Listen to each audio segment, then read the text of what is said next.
Boa noite, igreja, tudo bem com vocês? Eu tô muito feliz de estar aqui, podendo dar abertura a este culto, né?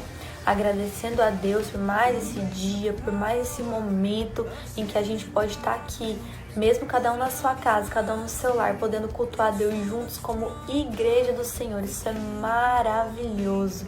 Esse culto que a gente preparou hoje com tanto carinho. Então eu peço para que vocês possam abrir a Bíblia de vocês em Romanos 8, 38 e 39. Eu vou estar lendo. Pois eu estou convencido de que nem morte nem vida, nem anjos nem demônios, nem presente nem futuro, nem quaisquer poderes, nem altura, nem profundidade, nem qualquer outra coisa na criação será capaz de nos separar do amor de Deus que está em Cristo Jesus, nosso Senhor. Nada nesse mundo pode nos separar do amor de Deus. Isso é maravilhoso. Mostra que independente das circunstâncias que a gente se encontra, independente do tempo, independente do que está acontecendo na nossa vida, nada é capaz de nos separar do amor de Deus.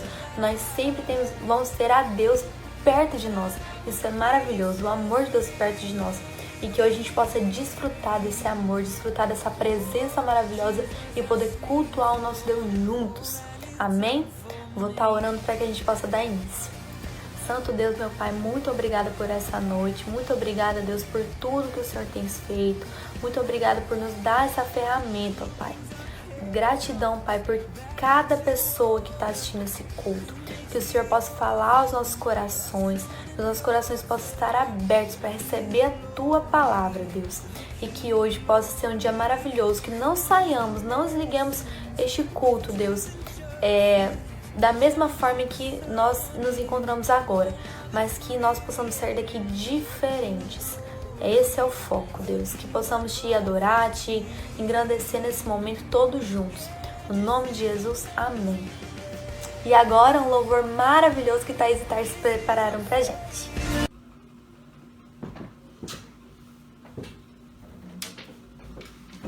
Estamos online? Estamos online. Muito obrigado, Iana. Muito obrigado a você que se achega na nossa live. Seja muito bem-vindo. Você já deve conhecer essa aqui, a sala da nossa casa. E eu espero que você também se sinta bem. Espero que você aí na sua casa também adore ao Senhor conosco. Seja ministrado pela palavra que será entregue mais à frente. E que aí no teu lar você esteja conectado com a gente, não só pela internet, mas pelo Espírito Santo, que está presente nesse lugar e está presente também na sua casa. Que Ele possa estar falando ao teu coração nessa noite e que você realmente adore ao Senhor.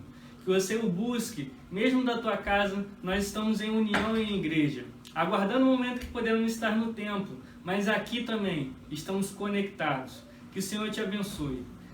E a primeira música que a gente vai estar louvando a nosso Deus nos lembra exatamente disso. Que Ele é o que é e que sempre foi e sempre será. Deus está tão presente quanto estava antes dessa quarentena. Ele está presente aí no teu lar. Ele está disponível para você ser acessado por Ele. Então, eu te peço que você esteja lembrando que o amor de Deus nunca falha. Que Ele está sempre de braços abertos a um coração que está entregue a Ele. Vamos adorar o nosso Deus.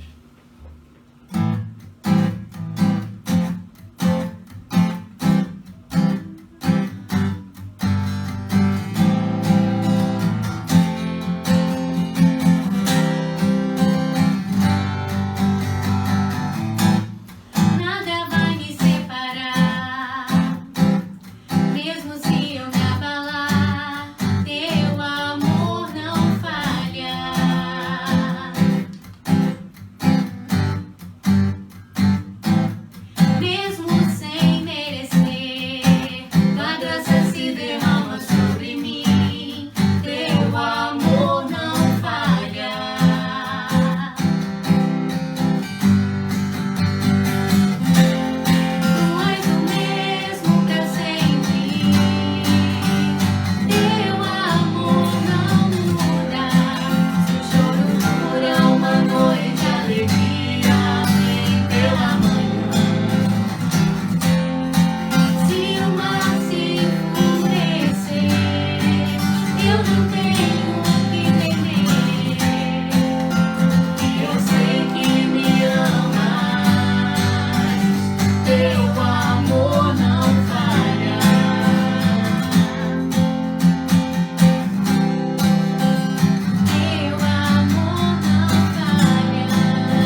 Como é bom a gente poder descansar nesse amor que não falha, esse amor que é eterno, que é presente e que está dentro de nós.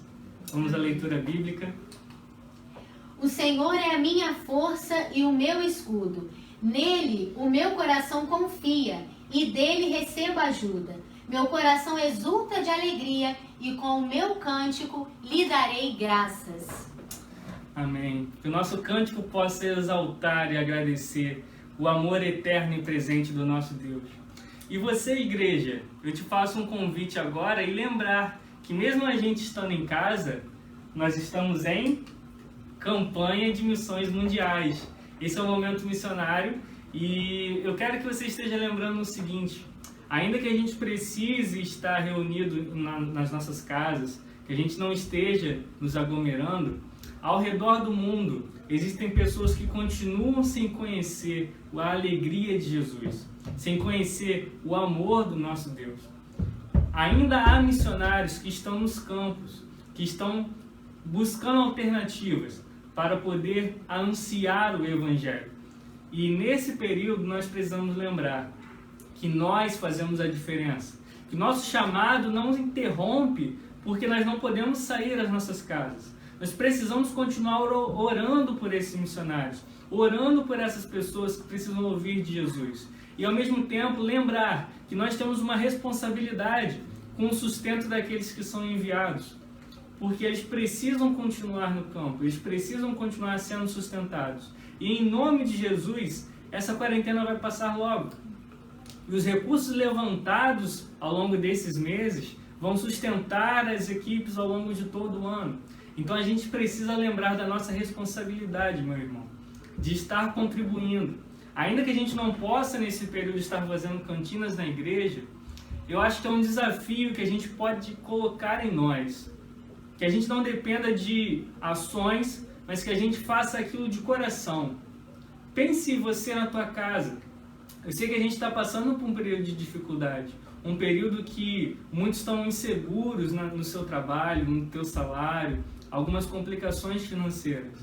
Mas eu quero que você esteja orando ao nosso Deus, de coração sincero, e pedindo que Ele coloque no seu coração aquilo que você tem capacidade de entregar.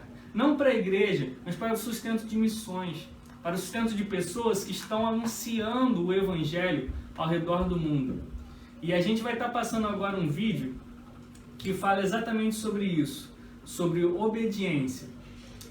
Pegue o recado aí do nosso coordenador de missões mundiais. Transforme o mundo com a alegria de Jesus.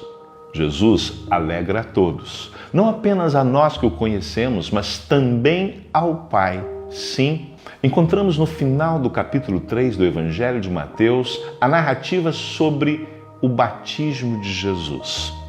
Sabemos o que aconteceu, mas lá no versículo 17 nos diz o seguinte: uma voz do céu disse: este é o meu filho amado, de quem me agrado. Este é meu filho amado que me dá muita alegria. Sim, Deus se alegra porque Jesus Cristo obedece, porque se submeteu, foi batizado, viveu, morreu e ressuscitou. Da mesma forma, Deus se alegra quando nós obedecemos, quando cumprimos a grande comissão, fazendo discípulos em todos os povos, anunciando que Jesus Cristo é Senhor.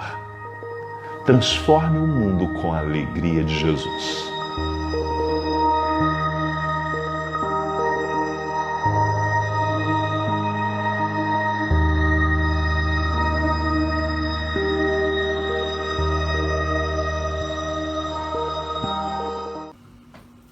Amém. Que esse recado do pastor possa trazer ao nosso coração um sentido de obediência. A gente está em missões mundiais, a gente continua com a necessidade de anunciar o Evangelho a todas as pessoas. E agora a gente vai estar lembrando o tema de nosso ano de missões mundiais. E eu vou estar repetindo e você repita com a Thaís, por favor. Então transforme o mundo com a alegria de Jesus. Transforme o mundo com a alegria de Jesus. E a nossa divisa ela se encontra em Filipenses 4, 4 e 5 e diz o seguinte: Alegrem-se sempre no Senhor. Novamente direi, alegrem-se. Seja a amabilidade de vocês conhecida por todos. Perto está o Senhor. Perto está o Senhor. Esse versículo não podia ser mais apropriado ao tempo que estamos vivendo. A alegria é uma parte do fruto do Espírito e a gente precisa ser conhecido pela alegria e pela amabilidade que nós temos. A amabilidade em anunciar a outros o Evangelho, as boas novas do Senhor. O Senhor está perto de nós e precisamos lembrar que a nossa mensagem é urgente, é para este tempo. Então vamos louvar o nome do nosso Deus também com um hino oficial e a letra vai estar aqui na televisão e você pode acompanhar.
Declarando, ó Pai, que em Ti, ó Pai, nós podemos, ó Pai, ter a alegria verdadeira no nosso coração. Amém, independente das circunstâncias, podemos nos alegrar, ó Deus, com Teu amor, com a Tua presença.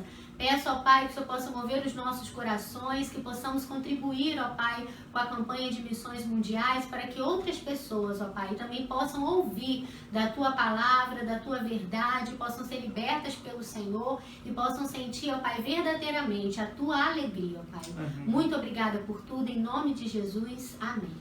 Amém. A gente tem passado por um período que muitos podem ver como turbulento, muitos podem ver como tempestade, como dificuldade. Mas a gente precisa lembrar que Paulo fala que é na nossa fraqueza que o poder de Deus se aperfeiçoa. Os discípulos de Jesus passaram por um momento, por um evento em que eles estavam em um barco no meio de um lago e tempestade estava agitando o barco para todo lado. Vento, trovão batendo sobre o barco. E eles não sabiam o que fazer. E de repente, no meio da tempestade, eles viram alguém se aproximando sobre as águas. E Pedro então foi chamado: venha até mim se você acredita que eu sou Jesus. E Pedro começou a caminhar. Ele fraquejou, até começou a afundar, mas logo depois Jesus o pegou pelo braço e caminhou com ele até o barco, e a tempestade passou. Pedro só pode experimentar aquilo porque uma tempestade estava acontecendo na vida dele. Às vezes a gente quer sempre um mar calmo, sem tempestades, mas esquece que no meio da tempestade, Deus pode fazer coisas incríveis. E o seu poder é manifestado até nós. E Pedro teve o mérito também de ouvir a voz de Jesus, chamando-o sobre as águas, e ter a coragem de seguir aquela voz.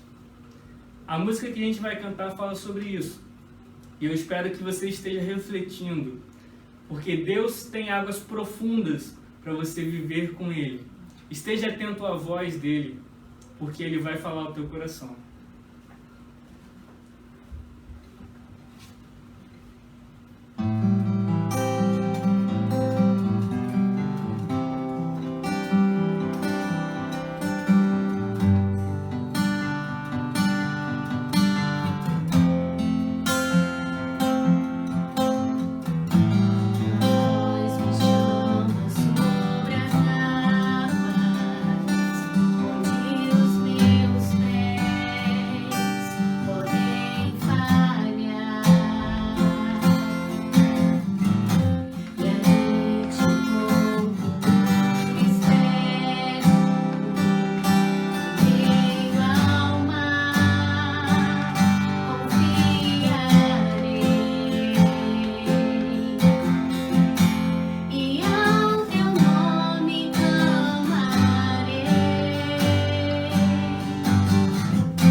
Guia-me pra que em tudo em ti confie.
e tu és meu.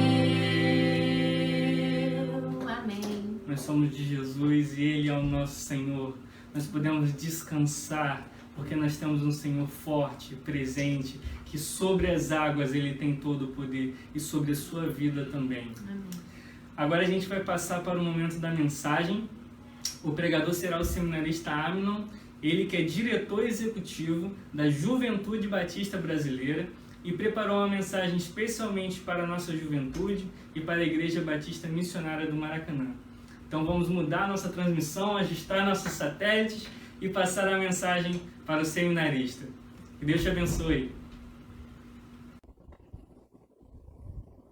Boa noite, quero agradecer à igreja o convite, agradecer ao Vinícius, aos pastores da igreja pela confiança. Prazer estar retornando a casa, mesmo que dessa vez aqui pela transmissão, né, de forma online. Mas mesmo sendo assim online, é um encontro muito real e eu estou muito grato a Deus por essa oportunidade. Quero ler com vocês João capítulo 6, a primeira multiplicação de pães e peixes, e a palavra de Deus diz assim: depois disso, Jesus atravessou o mar da Galileia, conhecido também como Mar de Tiberíades. Uma grande multidão o seguia por toda parte, pois tinham visto os sinais que ele havia realizado ao curar os enfermos. Então Jesus subiu a um monte e sentou-se com seus discípulos. Era quase tempo da festa judaica da Páscoa. Jesus logo viu uma grande multidão que vinha ao seu encontro. Voltando-se para Filipe, perguntou: onde podemos comprar pão para alimentar toda essa gente? Disse isso para pôr Filipe à prova, pois já sabia o que ia fazer. Filipe respondeu: mesmo que trabalhássemos vários meses, não teríamos dinheiro suficiente para dar alimentos a todos. Então um de seus discípulos, André, irmão de Simão Pedro, falou: aqui está um rapaz com 5 pães de cevada e 2 peixes. Mas que adianta isso para tanta gente? Jesus respondeu: digam ao povo que se sente. Todos se sentaram na grama que cobriu o monte. Só os homens eram cerca de 5.000. Então Jesus tomou os pães, agradeceu a Deus e os repartiu entre o povo. Em seguida, fez o mesmo com os peixes, e todos comeram à vontade. Depois que todos estavam satisfeitos, Jesus disse a seus discípulos: agora juntem os pedaços que sobraram, para que nada se desperdice. Eles juntaram o que restou e encheram 12 cestos com as sobras. Quando o povo viu Jesus fazer esse sinal, exclamou: sem dúvida ele é o profeta que haveria de vir ao mundo. Jesus sabia que pretendiam obrigá-lo a ser rei deles, de modo que se retirou sozinho para o monte. Que Deus aplique a sua palavra aos nossos corações. O título da nossa reflexão é: deem vocês mesmos de comer. A continuidade dos sinais. Eu quero desde já pedir licença aos irmãos, porque eu não vou trabalhar, na verdade, o episódio da multiplicação de pães e peixes. Eu quero pensar com os irmãos o que vem antes da multiplicação e o que se dá após o milagre acontecer. Essa é uma reflexão que eu comecei a pensar e a estudar há algumas semanas, e comecei essa reflexão aqui na minha igreja local, e quero compartilhar um pouco com vocês disso que tenho pensado. Esse episódio da primeira multiplicação é o único milagre que está descrito nos 4 evangelhos, tanto nos sinóticos, Mateus, Marcos e Lucas, quanto no evangelho de João. E isso para a gente é algo muito interessante, né? Aponta para uma atenção nossa. Por que ser esse o único milagre a estar revelado nos 4 evangelhos? E como eu falei, eu não quero pensar em si esse milagre, eu quero pensar no que precede ao milagre ou ao sinal e a continuidade desse sinal. E para isso, então, eu não vou ficar preso apenas ao texto de João, eu vou passear pelo evangelho de Marcos também na mesma narrativa. E a primeira questão que eu quero destacar com os irmãos os sinais apontam a chegada do reino de Deus. E aí, se você ler o verso 2 do capítulo 6 de João, diz: uma grande multidão o seguia por toda a parte, pois tinham visto os sinais que ele havia realizado ao curar os enfermos. E aí, irmãos, a gente precisa lembrar um pouco da história, da cultura do povo judeu. Desde o Gênesis existe uma expectativa pelo Messias, ou por aquele que há de trazer a redenção à humanidade. Você vai lembrar de Gênesis capítulo 3, quando Deus fala para Eva que por meio dela viria aquele que esmagaria a cabeça da serpente. E, sendo assim, restauraria a comunhão de forma plena entre Deus e o homem, como era no Éden antes do pecado. Jesus vem ao mundo para responder às perguntas, os dilemas e as ansiedades da humanidade, nesse déficit de relacionamento entre Deus e nós. Então, Jesus carrega em si algumas figuras dentro da cultura de Israel.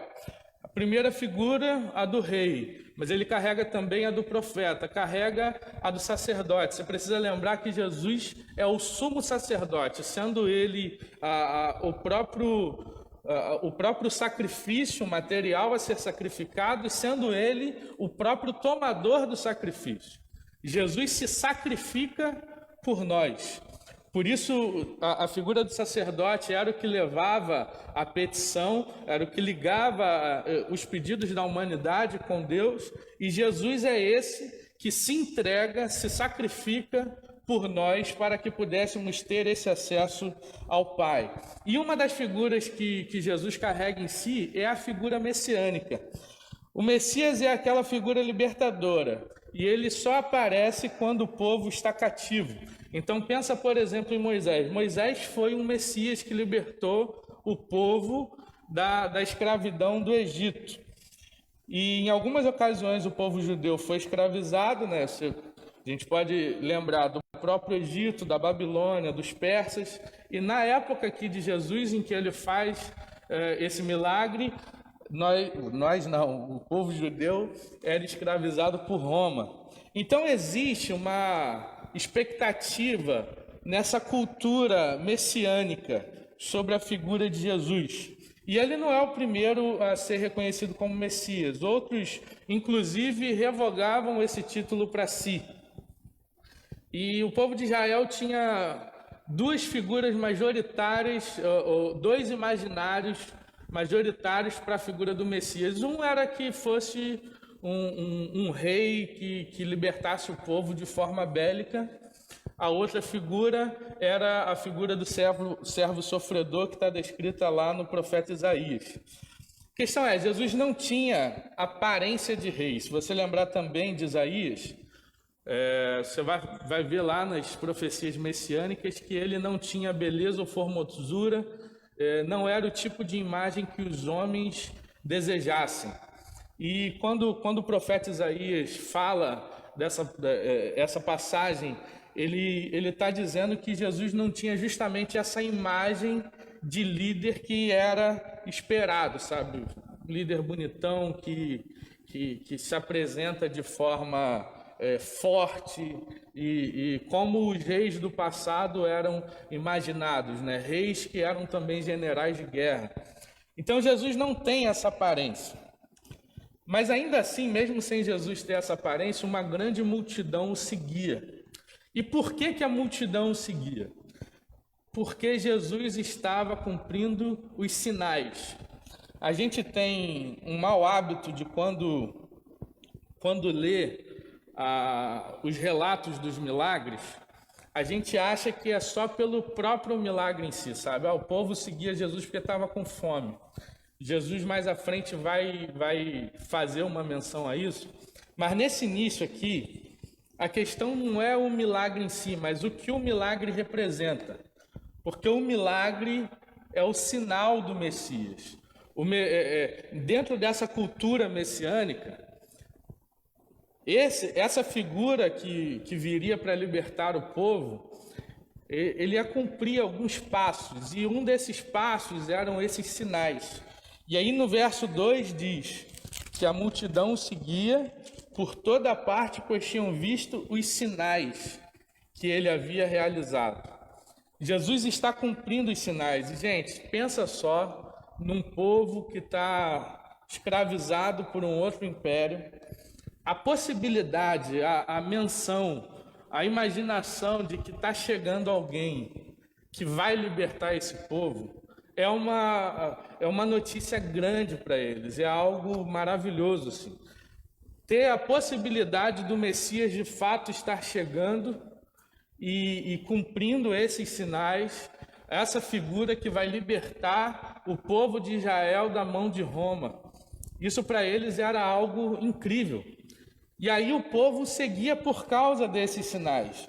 E Jesus se revelava Messias em cada um dos seus passos. Vamos só fazer uma observação aqui, ó. Dá uma visitada, dá uma chegada no livro de Números, no capítulo 27. Olha os versos 16 e 17, o que diz? Senhor, Tu és o Deus que dá fôlego a todas as criaturas. Essa aqui é a oração de Moisés, quando ele já está para morrer e um novo líder vai seguir com o povo para a terra prometida. Na ocasião de Moisés, o líder que o sucedeu foi Josué. Mas olha a oração de Moisés. Senhor, Tu és o Deus que dá fôlego a todas as criaturas. Por favor, indica um homem para ser o novo líder da comunidade. Dá a eles alguém que os guie aonde quer que forem e os conduza nas batalhas. Agora preste atenção nisso. Para que a comunidade do Senhor não seja como ovelhas sem pastor. Agora vamos passear lá no Evangelho de Marcos, capítulo 6, que é onde se descreve também essa multiplicação. O verso 34 diz assim, Marcos 6, 34. Quando Jesus saiu do barco, viu a grande multidão e teve compaixão dela. Aí olha o que o texto diz, pois eram como ovelhas sem pastor. Então começou a lhes ensinar muitas coisas. Jesus vai cumprindo em si essa expectativa messiânica. O que a palavra mostra para a gente é que essa oração de Moisés, feita há mais de 1000 anos atrás, se responde em Jesus Cristo. Quando ele olha para a multidão, quando ele olha para o seu povo e vê que eles são como ovelhas sem pastor. E aí, com isso, a gente já segue para o próximo ponto que está no próprio verso 34, que é: os sinais são precedidos pela compaixão. Então Jesus viu a grande multidão e se compadeceu dela, e teve compaixão dela. A questão aqui, irmãos, é que Jesus se importava com as pessoas que o seguiam. Ele sabia que elas tinham vindo de lugares distantes, de outras cidades, a pé, e esse olhar de compaixão, esse olhar de ternura, é uma marca de Jesus de Nazaré. Em outra ocasião, Jesus está diante de uma outra multidão, ele está rabiscando a terra, está escrevendo alguma coisa na terra, e é levado a ele uma mulher que foi pega em flagrante adultério.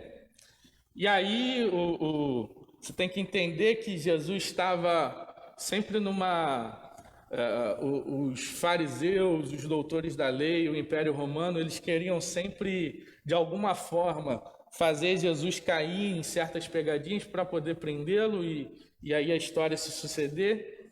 Mas é levado a ele uma mulher que foi pega em flagrante nesse seu pecado. E aí uma multidão toda está disposta a apedrejá-la, porque a lei dizia isso. E aí o que Jesus fala? Ele olha para a mulher, ele tem compaixão daquela mulher, mas ele olha também para essa multidão, e ele também tem compaixão dessa multidão, e ele devolve a pergunta para eles, e na verdade ele deixa uma sugestão: aquele que não tem pecado, que atire a primeira pedra. E aí a multidão começa a dispersar, as pessoas começam a ir embora. Quando não fica ninguém além dele com essa mulher, ele pergunta para ela: onde é que estão os teus acusadores? E ela fala: mestre, não ficou mais ninguém. E aí Jesus, o único que poderia apedrejá-la, porque o único sem pecado, ele olha para ela e com esse olhar de compaixão, com esse olhar de amor, com esse olhar de ternura, ele diz: eu também não te condeno, vai e não peques mais. Jesus olhou para essa mulher com compaixão, mas Jesus também olhou para essa multidão com compaixão, porque na mesma severidade que eles poderiam julgá-la, eles também seriam julgados. Esse olhar de compaixão e amor levou Jesus à cruz por mim e por você. É esse olhar de compaixão que faz com que Deus envie Jesus, seu Filho, para morrer por nós, para que todos aqueles que crescem nele, que crerem nele, pudessem ter essa chance de vida eterna. Então, esses sinais do Messias, eles são precedidos por esse olhar de compaixão. E dessa mesma forma, nós precisamos ter esse olhar de compaixão por aqueles que estão ao nosso redor. E aí a gente chega na nossa terceira parte, que está no verso 37 de Marcos 6, 37. A responsabilidade da obra é nossa, que é de onde vem o título da nossa reflexão. Providenciem vocês mesmos alimentos para eles. E é curioso, né? Porque é Jesus que faz o milagre, mas Jesus quer a nossa participação em sua obra. E aí Jesus vira para os discípulos e fala para eles: olha, deem vocês mesmos de comer para eles. Os discípulos não entendem, não tem comida para todo mundo, como é que a gente vai dar comida para esse pessoal todo? Mas Jesus nos dá responsabilidade naquilo que ele está fazendo do mundo. E se você parar para pensar, Jesus faz isso várias vezes. Existem milagres que dependem única e exclusivamente dele, mas existem outros que ele escolhe ter a nossa participação.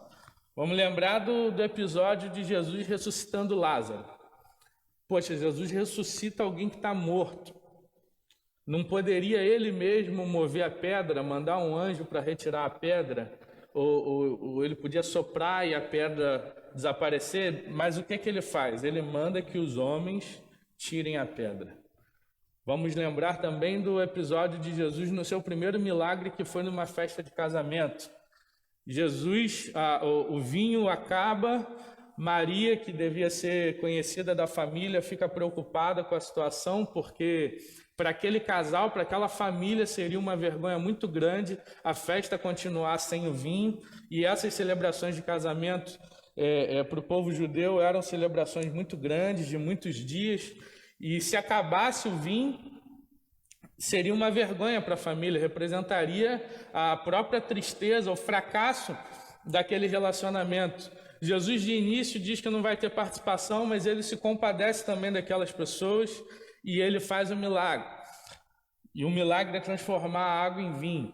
Mas aí que vem o X da questão, né? Quando a gente vê em musicais de Páscoa, em encenações na igreja, a gente vê uma vasilhazinha que a pessoa joga água e aí cai o suco de uva ou cai o vinho. A questão é que esses barris da época eram enormes. Esses homens tiveram um trabalho danado. Jesus mandou que eles pegassem os barris, que eles enchessem de água. Isso deve ter levado um tempo enorme. Eram materiais pesados. Mas Jesus utilizou a força desses homens e a disponibilidade deles para poder fazer o milagre nesse casamento. Jesus pode todas as coisas, irmãos. Jesus não depende de nós para nada, mas Jesus escolhe que nós façamos parte da sua obra. E aí, é o que eu quero pensar agora, já partindo para o final com os irmãos. Hoje, Jesus nos chama mais uma vez para a responsabilidade. Deem vocês mesmos de comer. Eu quero já concluir aqui pensando na continuidade dos sinais, como missão da igreja. Deem vocês mesmos de comer.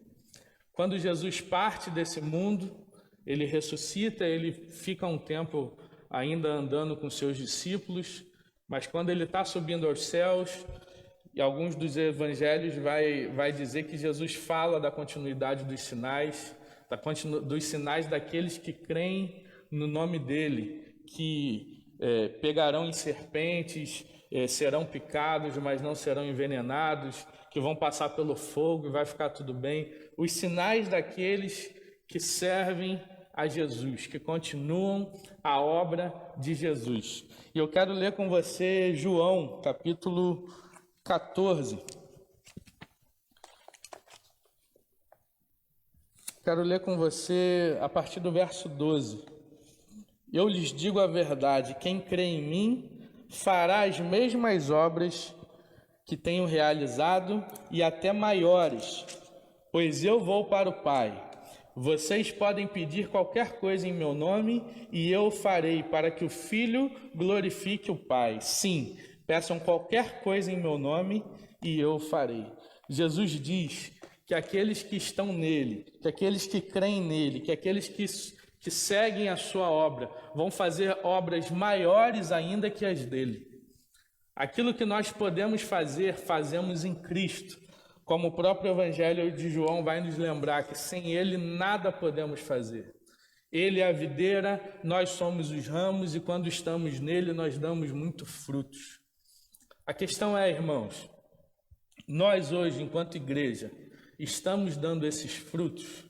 Nós hoje enquanto igreja estamos continuando esses sinais, os sinais do Messias, os sinais daquele que é rei, daquele que é Senhor, daquele que é soberano, daquele que olha a todos com compaixão e graça. Nós somos os seus representantes, nós que estamos aqui.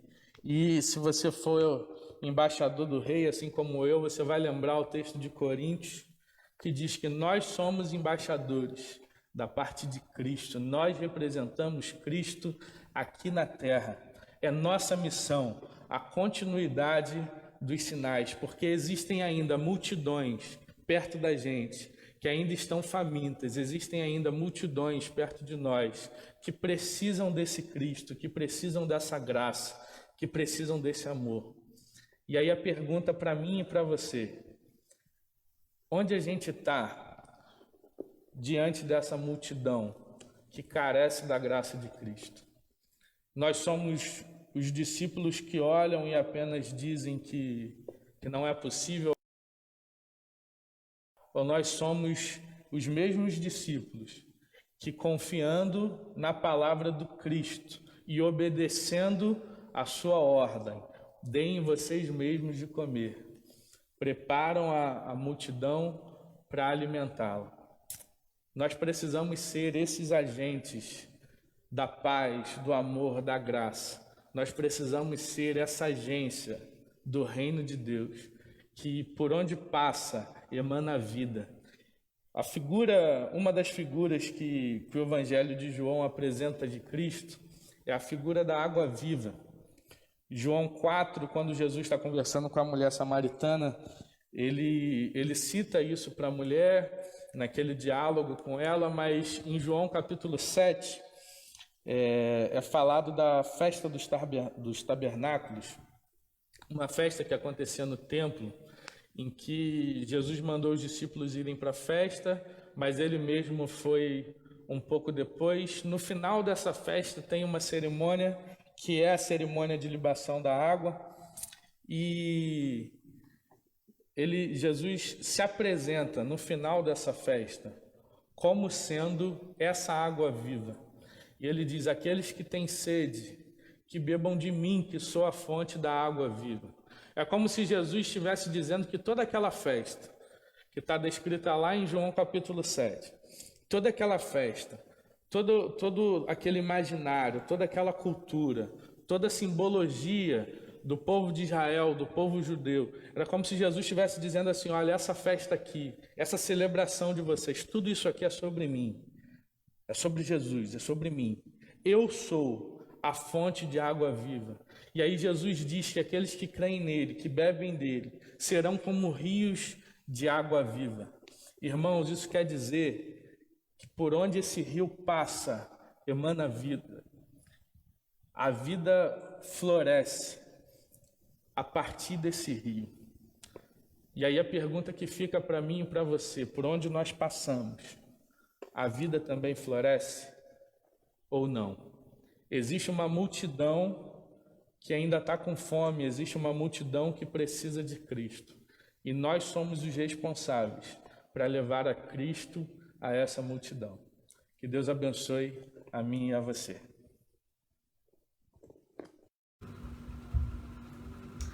Amém, glória a Deus. A gente estava aqui ouvindo a mensagem e lembrou de uma música que está muito ligada a esse texto que o seminarista leu e estudou com a gente.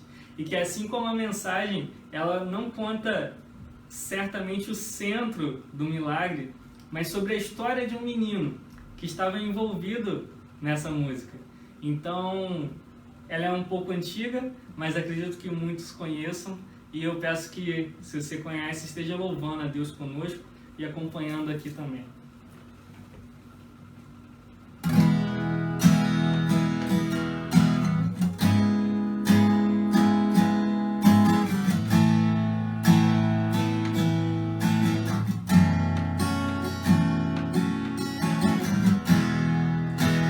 Sempre se sabe a história de um milagre.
que Ele possa estar te usando essa semana para anunciar as boas novas, novas de salvação e de paz neste tempo.